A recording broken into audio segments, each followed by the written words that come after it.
if you have stated that my brother Godfred Dami has come out to say that he will not advise the president to assent before the bill was passed.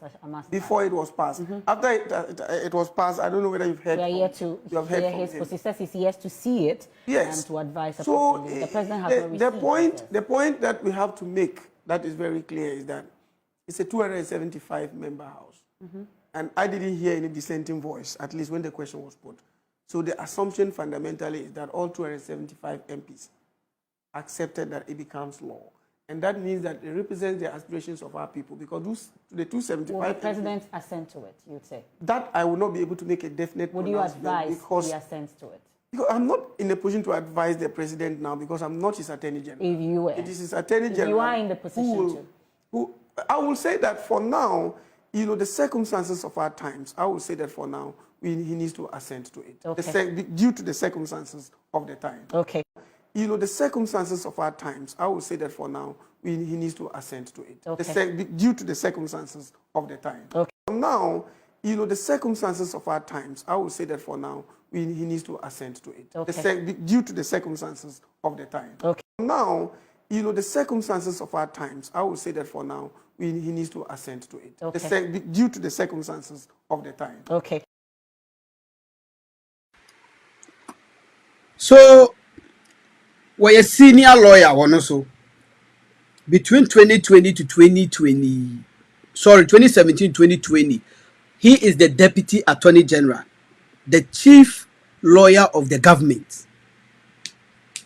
Or say, due to the circumstances I won't know, well, shall share with the CDC survey now, about 98% of Ghanaians are against it, 1.4%, 1.6% are in the middle, and then only 0.4% are in favor. No, due to those statistics, and the current brouhaha and I say view against about this whole issue, the president must assent to it for now.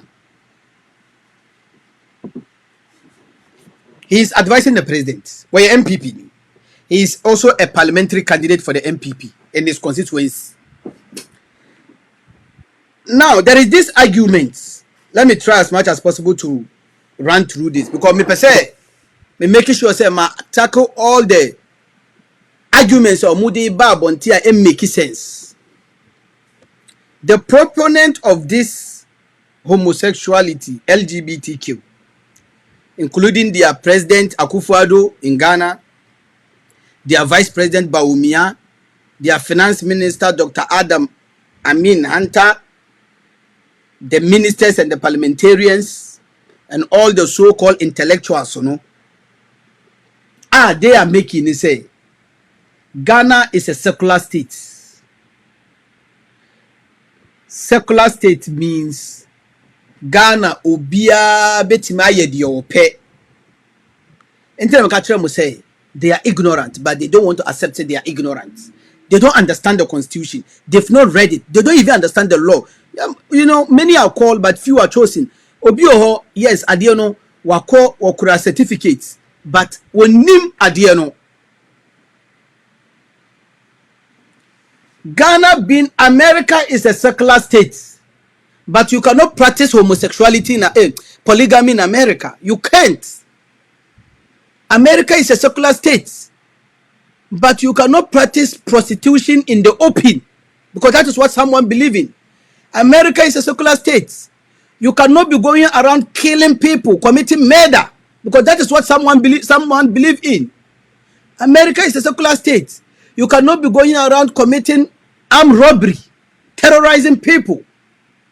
So you can't say secular state. It is not unfettered. You can't say secular state. It doesn't mean say any madness you practice. It will say Ghana is a secular state. Ghana is a secular state. They don't understand. Ghana is a secular state in a context of the constitution. Ghana is a secular state in the framework of the constitution. Say you don't import foreign customs, any practices are a bit prepare a bit destabilize And that is why I brought you all these provisions. Article 3 clause 345, Article 11 clause 345, Article 17 clause 1, 2, 3, 4, Article 21, Article 26 clause 2, Article 39 clause 1, 2, 3, 4. All these things, it is to tell you, say, we are not living in a vacuum. You can't say secular state. We have laws that govern our secularity. And anything Article 39, will say we are a secular state, but say all the foreign culture and our woody practices be ba na ebe say the parliament has been charged to pass bills and our laws, to enact laws to curtail that freedom now, and that practice is now ebe say This is simple. Until you can say Ghana is a secular state, it doesn't mean say Kwasi Asembia na wudi aba my name. Ghana is a secular state. Allow people to be committing their armed robbery. Ghana is a secular state. Allow people to be practicing female genital mutilation. That is what other cultures believe in. Ghana is a secular state. Allow women to be doing their prostitution. Ghana is a secular state. Allow people to be selling their hard drugs, their cocaine, and allow them to be doing. Ghana is a secular state. Allow people yen treni pesu. Obi ko no ba koda na against the mumma yen twa omasu no yen form mfa nwurem. This kind of absurdity, nipa ntiase. Oh, Ghana is a secular state. Who told you America is not a secular state? More than 1% of Americans are Muslims, but polygamy is against the law. Who told you Britain is not a secular state? About 3.4 million Muslims in Britain, but it is against the law to practice polygamy. But who told you Britain, America is not a secular state? Who told you France is not a secular state? But polygamy is against the law over there. So what is this madness? Ghana is a secular state. Secular state for what? What do you understand by secularity? So I was so two called to Chini. You uber two called to Chini because they say a secular state. How do you understand secularity?